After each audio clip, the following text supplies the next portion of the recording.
Hello, good morning everyone, and welcome to the very first edition of Veganized Vegas, right here on INLB LVTV. I'm your host, Kurt Cadet, and on this show we talk about the rapidly growing vegan community right here in Sin City. Our guest today is entrepreneur and owner of the business Vegan Meals by Mindy. Let's welcome Mindy Poortinga. How are we doing today? Thank you. Thank you for having me. Oh, anytime. I know every vegan, I know myself, I can relate to this as a starting point to when they first started, so I wanted to begin by asking, what is it that made you become vegan initially? Well, I was completely oblivious to veganism. I found online on Facebook a local sanctuary that is no longer around was looking for helpers to volunteer, and I started volunteering there. That's been 4 years ago. And I was completely oblivious to what was going on with commercial farming. I just loved animals. So I started volunteering just to spend time with the animals and care for the animals. Okay. And when you first became vegan, were there any noticeable differences you saw in yourself? Physically, mentally, emotionally? I felt better. My skin looked better. I had more energy. Absolutely. I went from hardcore carnivore to hardcore vegan in like 6 weeks because being around the animals, it made it really easy to transition because I finally made the connection with what was on my plate with the chicken with the chicken that I was actually caring for. We have baby cows too, so I was a hardcore steak and potatoes and cheese eater, and then when I started caring for baby cows and all these little tiny animals, I'm like, there's no way I would go home and eat one once I made that connection. So you said you've been vegan for about 4 years 4 now. years this year. Would you say it's one of the best decisions you've ever made? Absolutely. I wish I'd done it. That's like the thing that all vegans say, is we wish we'd known and done it sooner. Yeah, I definitely feel the same way. So where did the idea for Vegan Meals by Mindy come from? Where was the inspiration for it? I used to do bodybuilding shows. I did a couple, and I used to do meal prepping when I was carnivore. And then when I went vegan, I fired up the cooking company completely vegan. Got rid of all the meat and got a whole new clientele. So you had a prior entrepreneur experience before you got into it? A little bit, but this was something I did small scale on the side. This was my chance to kind of just push it and make it my primary source of income, and also, two-part, educating people, feeding them good food, showing them that vegans don't just eat salads. Or bread. Yeah, or bread, even though I enjoy So what was the process like putting it together, like putting the business together? It's slow. I mean, you have to be patient when you start a business like that. I got plugged into the vegan community with the sanctuary, though, so word kind of started getting out what I was doing.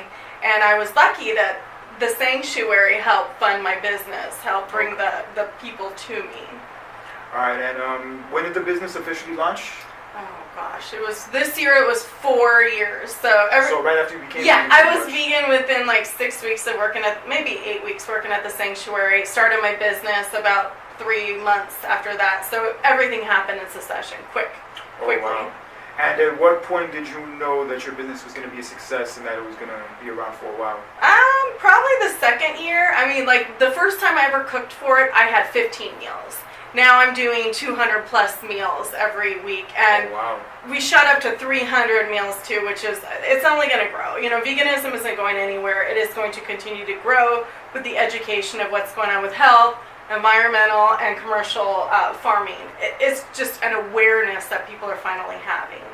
And the reviews have been mainly positive. It's definitely been... Oh yeah, definitely. I have a lot of clients. This is what I get a kick out of. I have a lot of male clients. Men tend to be a little pickier, and they somehow associate eating meat with being manly. I know that. So I have a lot of clients that enjoy my food and aren't even vegan and are men. But it's a great way to kind of expose them to the food, and then I get a chance to talk to them a little bit about, okay, so you're not vegan all the time. What are you eating? And then it starts a conversation. That's always the way to start it, is communication. Absolutely. And what are some of the specialty dishes that you're known for that Meals by Mindy is popular for? Well, probably I do like a chickenless fettuccine alfredo. I do a mac and cheese. I do a lot of really yummy pastas, burgers, and that sort of thing that people don't think of as vegan dishes, except vegans. We know. We know anything you can do, I can do vegan. So those are definitely some of my more popular dishes, and sandwiches. I believe I've seen a few. I think you had some black bean sliders, I think I saw. Oh yeah, I call them McMindy because it was kind of like a throwback to the McDonald's days, where there's pickles. It's just like the basics, what you get on like a basic McDonald's burger. I stuck it on my little black bean slider. That was my first job. Oh, yeah? Yeah. Yeah. Yeah, I would never go back. No, definitely not. And whenever I encounter like young people that want to be coached or kind of guided into career paths, because they're starting off at places like that, but they want to get a career going in the vegan realm too, because they are vegan. And that's the first thing I say is get yourself a job in a vegan restaurant and get surrounded by people who are vegan, who care. That's the big thing I think about veganism is we care.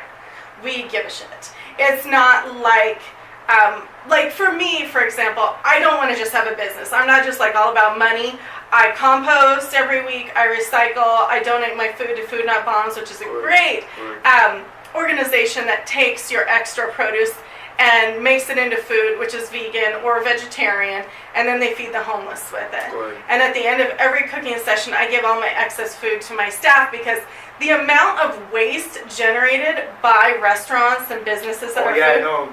I worked so in restaurants wasteful. for years, and even if it's food they're not even going to use anymore, they still won't even let the staff eat. No, it's so wrong. It's so wrong. I mean, it's not vegan. I wouldn't eat it anyway. No, of course, I understand that completely, but the waste really bothers me. So I wanted to do things differently that wasn't all about money. We're trying to do the right thing in addition, I'm trying to do the right thing in addition to making a living. Yeah, definitely. There's nothing wrong with making money, but at the same time, there comes a point where it crosses the line. Well, and how much is enough, too? It's like when you go back to these corporations, how much is enough? It's like it's never enough with commercial farming, and they know, commercial farmers know the impact, the environmental impacts. They know what's going on is unethical. They know it's inhumane, but it continues. And so I'm hoping by just even talking about anybody, even one of my clients, they'll start not giving their money to these companies. Exactly. I have high hopes. So how much do you think the city of Las Vegas has contributed to the success of your business? Oh, completely. I mean, awareness and just good food, all these different restaurants. Health. This is the one that has surprised me. I just got a local doctor that reached out to me because his health is failing. Oh, wow. And he was, a doctor. And this isn't the first either. They've been referred to me to try to get them to change their diets, too. So they're eating at local vegan restaurants, trying food, going, oh, this isn't so bad, this is actually good, I can make this change, I can make this transition. So absolutely, the awareness and just there's a lot of publicity. We're elbows deep in the community, but I think all the other people who are, like, say, carnivores, as we call them, are seeing what's going on and seeing how great the food can be. But I think that's ultimately what it is good food. And I'm sure you've seen the city of Las Vegas change drastically in the 4 years you've been vegan and also doing your business, as far as how popular veganism has become out here. Yeah, absolutely. I think when I started, only two other, I think there was Violet's Vegan and Veg Way and Simply Pure. I think those were the three all vegan. Veganation wasn't around back then? It just came out. So it was Violet's, Veganation, and Simply Pure were the only three all vegan places when I started. I think the first vegan place I ever ate at in Vegas was this place in the Fashion Show Mall that had quesadillas. I don't think it's there anymore. Red. I know what you're talking about. Yeah, they had this good red velvet cake that I need to find again. That was the name of the restaurant too. It was Red Velvet, I believe. Yes, that was it. Yeah, and some of them come and go too, definitely. But we've hung on. Like, we haven't lost a single vegan restaurant yet. Yeah, it sounds about right. And I think a new one just opened recently. They're opening. The Stephen the Vegan guy. Yeah, Steve the Vegan. He's one of my friends. He works in my kitchen too. And one of the owners of the bar, his name's Darren Picone, and he and I volunteered at that farm sanctuary together. And Darren, the owner of that bar, is one of my, he was kind of my vegan guide. He likes to take credit for me going vegan. Awesome. So he sends me, "You're welcome" text all the time. So now I'm doing that with him too. But we're only growing, that's the part I'm stoked about. That's going to open at the end of this month. And where do you see Vegan Meals by Mindy going forward in the years to come? Well, I'm not sure really. I had different ideas and concepts when I started. I was thinking about franchising at one point. I was going to do consulting and help other people start restaurants, but I'm kind of hoping to sell within the next year. Really? Yes, so I can open my own vegan coffee shop deli is what I'm hoping. Will you have paninis? Absolutely. Paninis, all sorts of lasagna, so a whole cool coffee shop vibe. plus a deli, so you can come in and enjoy your coffee, work or whatever, and then get your lasagna to go or your sandwiches, whatever. So offer a good variety of convenient in and out, because right now there's not a lot of really convenient places where you can grab food and go. I guess Veggie Way would be one.